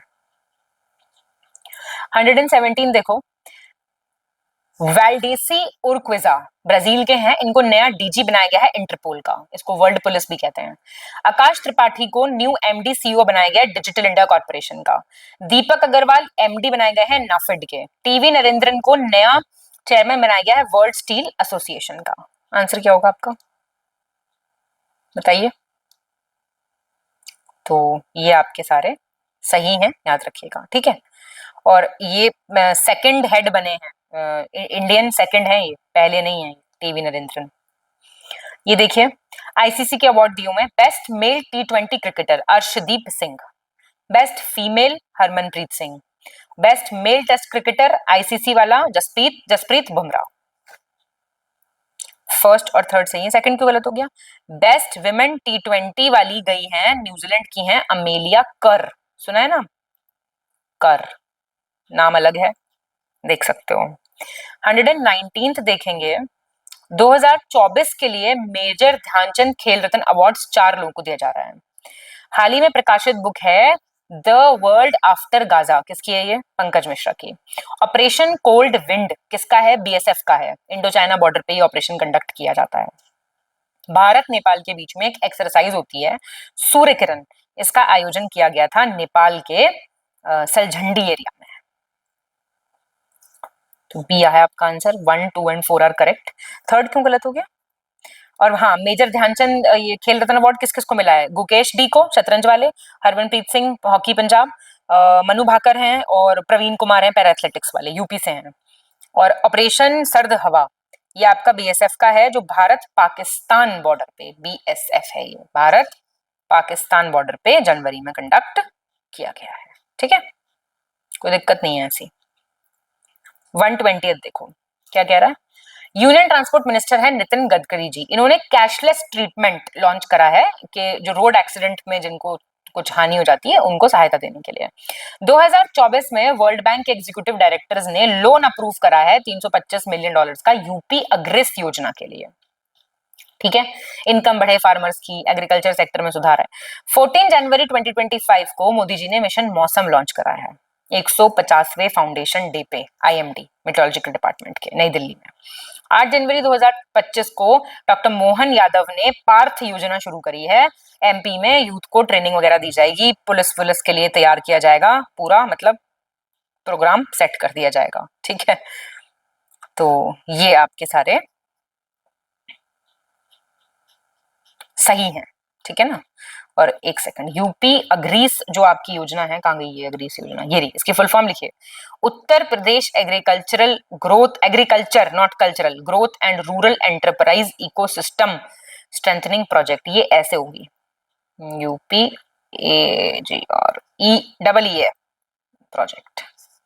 ठीक है जी, बहुत बढ़िया। 121 देखिए, नेशनल ब्रॉडबैंड जो मिशन है 2.0, उसके संबंध में आपको सही बताना है। अब जो ये कनेक्टिविटी है ये 2.7 लाख विलेजेस तक जाएगी 2030 तक। ठीक है, 2030 तक 90% एंकर संस्थानों तक ब्रॉडबैंड जाएगा। एंकर इंस्टीट्यूशन कौन से होते हैं भाई? PHCs हैं, स्कूल है, आंगनबाड़ी है, ये सब। फिक्स्ड ब्रॉडबैंड डाउनलोड दिया जाएगा 100 Mbps का, और 5G नेटवर्क रोल आउट होगा जिससे कि 6G के लिए तैयारी कर ली जाए। ठीक ठीक, सारी बातें ठीक हैं, सही बताना है। गुजरात के मुख्यमंत्री भूपेंद्र पटेल ने मुख्यमंत्री पोषित स्नैक फूड स्कीम, स्नैक्स को थोड़ा न्यूट्रिशन स्नैक्स को बढ़ावा देने के लिए स्टार्ट किया है। युवा शुद्धि अभियान शुरू हुआ है ड्रग अब्यूज के अगेंस्ट कर्नाटका में। और कोनेरू हम्पी जो हैं वो 5 women world rapid chess championship जीत गए हैं आइरिन सुकांगडर को हरा के। ठीक है, और सुशासन पर राष्ट्रीय सम्मेलन का आयोजन जनवरी में गुजरात के गांधीनगर में किया गया था। क्या हो जाएगा इसका आंसर? तो ये आपके सारे सही हैं, कोई बात नहीं। 123 में आपको बताना है 10वां इंटरनेशनल फॉरेस्ट फेयर ऑर्गेनाइज किया था forest state minor produce trade and development cooperative federation है भोपाल में। पहला इंटरनेशनल बैलून गुब्बारा महोत्सव नेपाल के पोखरा में। हेनले पासपोर्ट इंडेक्स में इंडिया का रैंक आ गया 85th, इक्वेटोरियल गाइनिया और नाइजर के साथ इक्वल है, मतलब ये रैंक में। ये भी आपका सही है। और इसमें ये जाके देख लो कंट्रीज कहाँ पे हैं, अगर नहीं आप जानते हो तो बहुत बढ़िया बात है, सही बताना है आपको।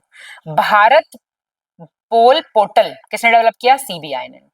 RBI ने एडिशनल एग्रीकल्चरल लोन की लिमिट बढ़ा दी है 1.6 लाख से 2 लाख कर दी है। MP ने go to global destination for 2025 है वॉल स्ट्रीट का, इसमें MP को रिकॉग्नाइज किया गया है। MP के इंदौर में जो है देवी अहिल्याबाई होलकर हवाई अड्डा, ये देश का पहला जीरो वेस्ट एयरपोर्ट बन के सामने आया है। तो ये जो स्टेट्स बहुत अच्छा परफॉर्म कर रहे हैं तो ये आपको पता होना चाहिए। ठीक है, 125 में आपको गलत चुनना है। कह रहा है दिसंबर 2024 में जिम्बाब्वे ने मृत्युदंड हटा दिया है। रवांडा को मारबर्ग वायरस डिजीज करके एक रोग होता है, उससे फ्री कर दिया गया है WHO ने। जनवरी 2025 में एक वोल्केनो इरप्ट हुआ था, ज्वालामुखी में पुनः विस्फोट हुआ था, माउंट ईबू। कहां पे है ये? लिखा है इंडोनेशिया में है, C। ठीक है, और ये 2000 अकेला 24 में ना कई बार विस्फोट हो चुका, थोड़ा गुस्सैल का किस्म का वोल्केनो समझ सकते हैं आप। 126 में आपको सही बताना है। 5G use case test lab है एक, इसका क्या एम है कि डिजिटल ट्रांसफॉर्मेशन को एडवांस किया जाए, कोयले सेक्टर से ये संबंधित है, बस याद रखना। हाल ही में हरियाणा ऐसा पहला स्टेट बन गया है जिसने 24 क्रॉप को MSP पे खरीदा है। मिनिस्ट्री ऑफ डिफेंस ने 2025 को सुधारों का वर्ष कहा है। और जनवरी में मोदी जी ने state of the art NTPC green energy limited Pudimadaka में लॉन्च किया है विशाखापट्टनम में। आंसर क्या हो जाएगा इसका? तो ये भी आपका सही है सारे। ठीक है, अब ये पूछ लेगा क्या है ये, तो ये थोड़ा सा याद रखना किससे संबंधित है। 127 देखेंगे। दिसंबर 2024 में मुख्यमंत्री योगी आदित्यनाथ और राजनाथ सिंह जी ने अटल युवा महाकुंभ लॉन्च किया था प्रयागराज में। जनवरी 2025 में उड़ीसा 34वां ऐसा स्टेट बन गया जिसने आयुष्मान भारत प्रधानमंत्री जन आरोग्य योजना को लागू किया है। 2025 में 2 गाने थे महाकुंभ के जो ऑल इंडिया रेडियो दूरदर्शन पे प्रोड्यूस हुए थे, महाकुंभ और जय महाकुंभ। जय महाकुंभ, पग पग जयकारा, महाकुंभ, ये श्री अश्विनी वैष्णव ने रिलीज किए थे, सुने होंगे आपने गाने, बहुत फेमस हुए थे ये। 2-3 सही है, पहला क्यों गलत हो गया? ये आपका लखनऊ में हुआ था, लखनऊ में, नॉट प्रयागराज। 128 देखिए, जनवरी 2025 में पश्चिम बंगाल के पुरुलिया में गरपंचकोट क्षेत्र में पंचेट हिल की चोटी पे पूर्वी भारत की पहली खगोलीय वेधशाला यानी कि एस्ट्रोनॉमिकल ऑब्जर्वेटरी सेटअप की जाएगी। जनवरी में नाथन एंडरसन, ये हिडनबर्ग रिसर्च के फाउंडर हैं, इन्होंने कहा कि हम बंद कर रहे हैं अपनी कंपनी। अमित शाह जी ने world class archaeological experiential museum launch करा है वादनगर, गुजरात में। क्या हो जाएगा आंसर इसका? ये आपके सारे सही हैं। 129th में आपको सही देखना है। यूएस ने ट्रांसजेंडर प्लेयर्स को बैन कर दिया है विमेन स्पोर्ट्स में पार्ट लेने के लिए। सर्बिया के हैं नोवाक जोकोविक, इन्होंने सबसे ज्यादा ग्रैंड स्लैम खेले हैं 430, जीते कितने हैं चलो ये बताओ। जनवरी 2025 में बीएचईएल ने लॉन्च की 2 यूनिट आपकी पुनासांगचू सेकंड हाइड्रोइलेक्ट्रिक प्रोजेक्ट भूटान में। इंडिया बन गया है कंट्री जिसके पास तीसरा सबसे बड़ा मेट्रो रेल नेटवर्क है दुनिया का। देख रहे हो आप, मेट्रो ही मेट्रो है दिल्ली में, और है क्या है? क्या आंसर होगा इसका? All of the above are correct. ठीक है, चाइना है पहले पे और आपका यूएस है सेकंड पे। 130 में आपको गलत देखना है, क्या कह रहे हैं? भारत मौसम विज्ञान जो आपका आईएमडी है 2024 में 24 इनके हिसाब से 2024 सबसे गर्म वर्ष रहा 1901 के बाद। 8 सेंट्रल पे कमीशन को मंजूरी दे दी गई है और अभी मिनिस्ट्री ऑफ टेक्सटाइल्स ने एक डेटा रिलीज किया था, उसमें इंडिया का शेयर जो है टेक्सटाइल्स और अपैरल में वो है 3.9%। आंसर क्या हो जाएगा इसका?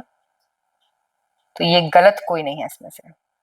131 में आपको बताना है एक एमओयू साइन हुआ है कि एक फिनटेक हब बनाया जाएगा भुवनेश्वर में। किसके साथ? जो सिंगापुर के प्रेसिडेंट आए थे थर्मन शनमुगरत्नम, उनके साथ ये मिलके किया है। एयर इंडिया इंडिया की पहली एयरलाइन बन गई है जिसने in flight wifi internet service launch की है। ओडिशा ने 20,000 रुपए मंथली पेंशन और फ्री हेल्थ केयर दी जाएगी जो इमरजेंसी में जेल हुए जिनको हुई थी उन लोगों को। देखो आप, कुछ कुछ स्टेट गवर्नमेंट्स कुछ कुछ निकालते रहते हैं। ठीक है, ये भी सारी बातें सही बताना है आपको। यूनियन मिनिस्टर श्री राजीव रंजन सिंह ने लॉन्च किया इंडिया का पहला ऑर्गेनिक फिशरी क्लस्टर, कहां पे? सिक्किम में। वर्ल्ड बुक फेयर कहां होता है? न्यू दिल्ली में होता है। नेशनल बुक ट्रस्ट इसको ऑर्गेनाइज करता है आईटीपीपी और एजुकेशन मिनिस्ट्री के साथ मिलकर। आप जानते हैं जलवायु परिवर्तन के कारण ग्लेशियर खतरनाक तरीके से गायब हो रहे हैं। जनरल असेंबली यूनाइटेड नेशंस की उसने 2025 को ग्लेशियर संरक्षण का साल घोषित किया है।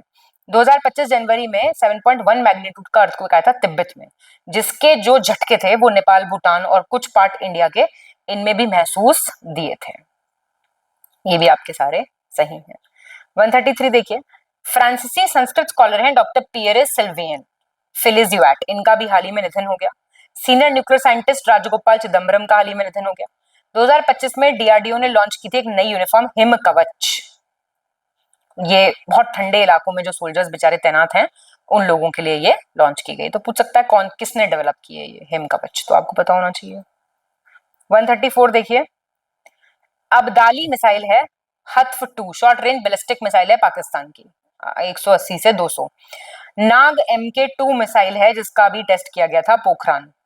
जनवरी 2025 में एक इंडियन कंपनी सोलर ग्रुप है जिसने 2 सक्सेसफुल टेस्ट करे आपका भार्गवास्त्र, ये मिसाइल है इंडिया की माइक्रो मिसाइल, गोपालपुर रेंज है ना उड़ीसा की, वहां से इसको टेस्ट किया है।